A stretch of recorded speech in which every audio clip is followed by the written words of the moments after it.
For months now, I've been talking about building our kitchen table, but I actually found one I love at the thrift store, so join me for my very first furniture flip. Good morning. I am so excited because I'm about to go and pick up our kitchen table and chairs. Yesterday, I was at the thrift store, Desert Industries by our house, and I found my dream chairs. I love them. They're so cute, kind of farmhousey, and they're just really adorable. I grabbed one chair because I had other things too in my car, and that's all that would fit yesterday, so I have to pick them up today. I only have 24 hours to pick them all up. My husband took my car to work so that I could take his to pick the stuff up, and I'm a little bit neither of us have big cars, so I'm a little bit nervous it's not going to fit. In fact, it's going to be a miracle if it does, so let's just hope we can figure out a way. I'm bringing my drill and some tools just in case there's some way to take the legs apart. I didn't really look close enough at it to know that, so we're just gonna wing it and hope for the best. Hope we can fit it in here. If I can't, I don't know what I'm gonna do. Okay, let's go get it. Okay, all the chairs fit in one load. Now we just have to hope that the table will too. I am loaded up, so let's take these babies home. To make it through the night, stormy weather, weary eyes, hope to make it. I forgot about you. I forgot you were still recording. Okay, here's the chairs in all their glory. I love them. There is one more inside. There's 6 chairs total. I love the back because it just looks like a little bundle of wheat, and it's so cute. Also, I am sorry, but you're just gonna have to soak in this mess with me. I have tons of scrap wood because I'm working on building a little shop area and getting into woodworking, and I really need to tackle this project another day. So the garage is going to be a mess in this video, and that's okay because that's just real life. Okay, I'm pausing for a minute to eat some breakfast and watch the solar eclipse that's supposed to happen. I don't know if I'm gonna see it. Look at the sky. It's so cloudy. But hopefully, fingers crossed. So I'm gonna see if we can see it because it's supposed to happen in 10 minutes, and then I will go get the table. Clearly my solar photography skills are subpar, but the sun did poke out momentarily and I got to see it. Also, the sky got kind of dark and eerie, which was really interesting. Okay, let's go get that table. It is time to see if we can get it to fit. Through the night, before this night is over, I will guide you home. All this time you thought we'd never pay the price. You guys, it was a miracle. The table did indeed fit, thanks to this kind stranger who had a wrench in his car. Of course, of all the tools I took, I did not take a wrench, which was exactly what I needed to undo the legs from this table in order to fit it in my car. But this kind old man stopped to help me, and we were able to load the table in just fine, and I was so grateful. On my way home from picking up the table, I stopped at Home Depot and got some necessary supplies, and while unloading the table went flawlessly, unloading those supplies did not. There was a hole in my bag, and I dumped the seal all over the driveway. And so luckily my husband was home to help me, but we spent some time cleaning that up, salvaging whatever we could, and then cleaning out the driveway. We saved most of it, and I'm hoping the impurities that are now in there don't affect my seal too much. Okay, let's remember this before shot, because this table and chair set is about to transform, and I am so excited. My first step was to remove the damaged and outdated stain and varnish from this table. I want to expose the raw wood. I grabbed some paint and varnish stripper from the hardware store and I spread it all over. I've seen a lot of people do this, and I followed the instructions on the bottle, and I'll just be honest, in case you only make it this far in the video, this did not work. It did not strip the varnish. It did no stripping at all. Even when I tried to scrape it off, just nothing worked. And so I ended up having to sand it off along with the actual paint and varnish, so it just made extra work for myself. I've talked to a few people about this, and some think it might just be the type of material and varnish that was on the table. Maybe it just didn't react with the stripper. I'm not entirely sure the reason, but if you have experience with this, let me know in the comments. Then I removed the seats from my chairs. I'm going to be painting the actual chair and staining the seat, so I wanted to separate them so that I don't get paint or stain on the wrong part of the chair.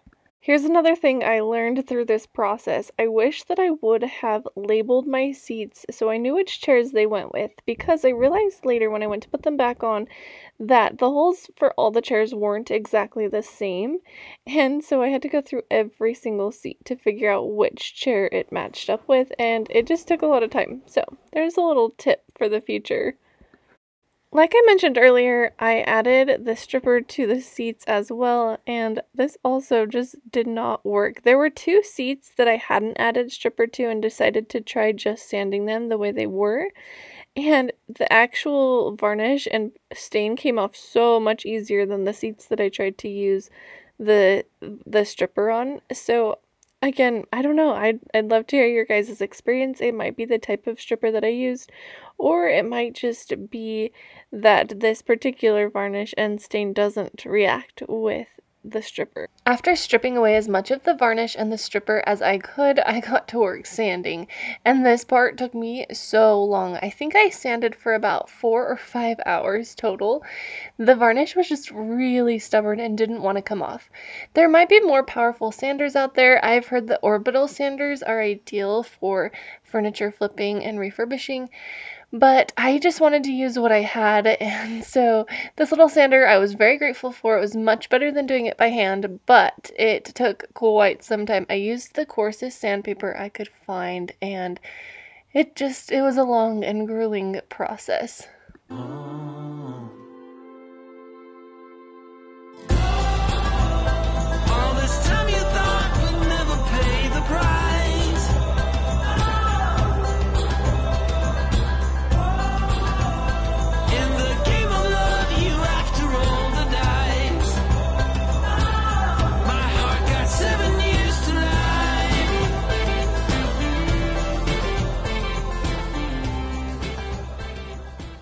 I didn't stain the underside of the table, but it was really important that I made sure to get all the varnish and stain off of the sides so that it would match the top part of the table. Unfortunately, we don't have a shop vac, so I just used my leaf blower to clear off the table before wiping it off really well.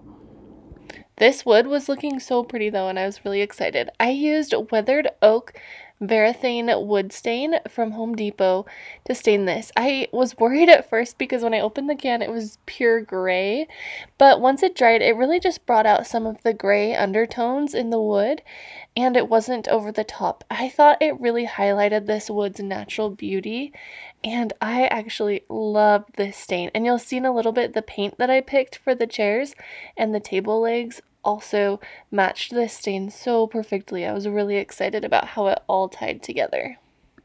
I was sure to stain all the edges and sides as well, and just make sure there weren't any drips or runs where the stain had pooled up. I just evened everything out and gave it a nice even coat.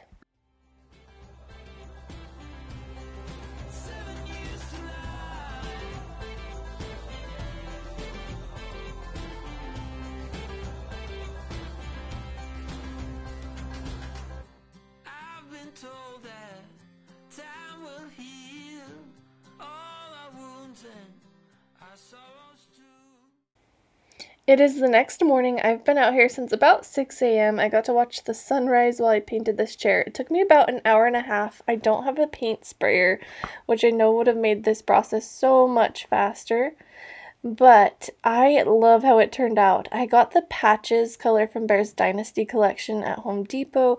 I got the matte version, and I love it. I also love how this stain is turning out. I want to do one more coat, so that'll be a total of 4 coats. And this is what it looks like paired with the chair. I love the gray undertones, and while it is gray, it has a very warm and soft hue to it. So it's very warm and inviting, and I love that. I think it's the perfect color combo, and I'm really excited.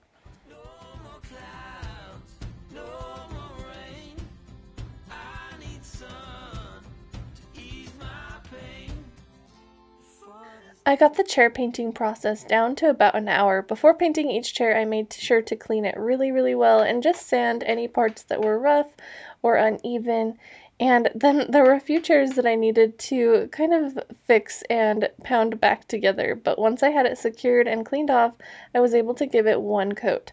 I made sure to give it 2 coats total. I'll show you in just a second what it looks like with just one coat, and you'll see why 2 coats are very necessary. I didn't really know that I should do this, but I've seen a lot of furniture flippers prime their paint first, so maybe in the future that's something I'll do. I don't know if I would have only needed 1 coat of paint had I primed it, but it worked out just fine. And if I ever do chairs again, I am going to invest in a paint sprayer for sure. I think it would have saved me so much time.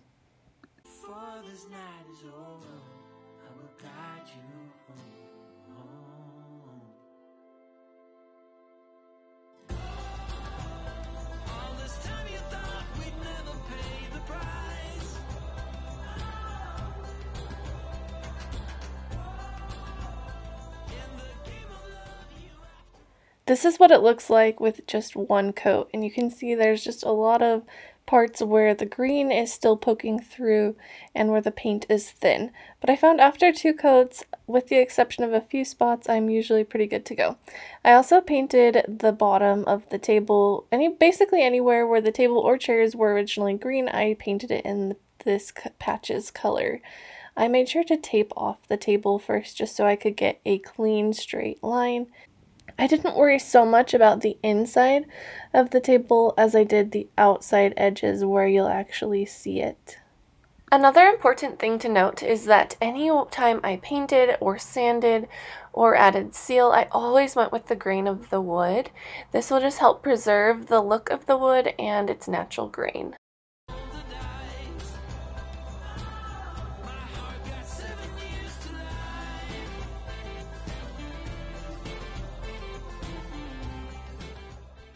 Next, I cleaned off all the surfaces that I had originally stained. These are all of my high traffic areas, the seats where people are actually going to be sitting, as well as the table, obviously that's going to be used a lot, so I wanted to make sure I got some layers of seal.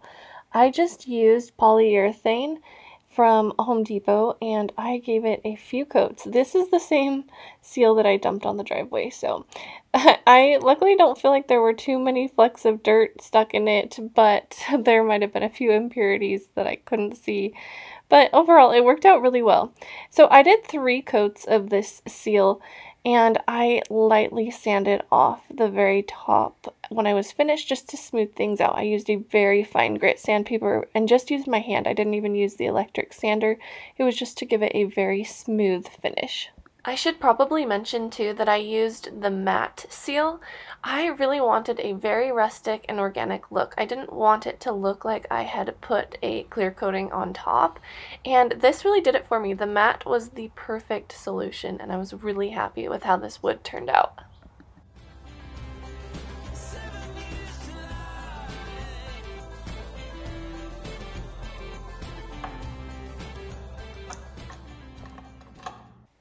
Reattaching the seats to their chairs turned out to be so much harder than I thought it would be, mostly because I didn't really label which seats went with which chairs, because I didn't think about the fact that not all the holes are drilled exactly the same distance apart, and so I had to try each seat until I found which chair it lined up with.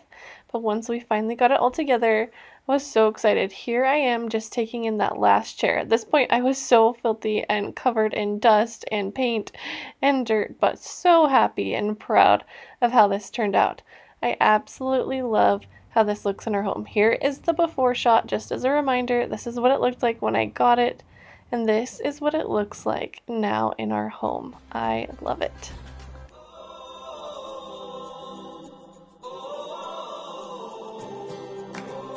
It's so fun imagining the tablescapes I'll create and the holidays we'll celebrate and the meals that we'll just enjoy here together.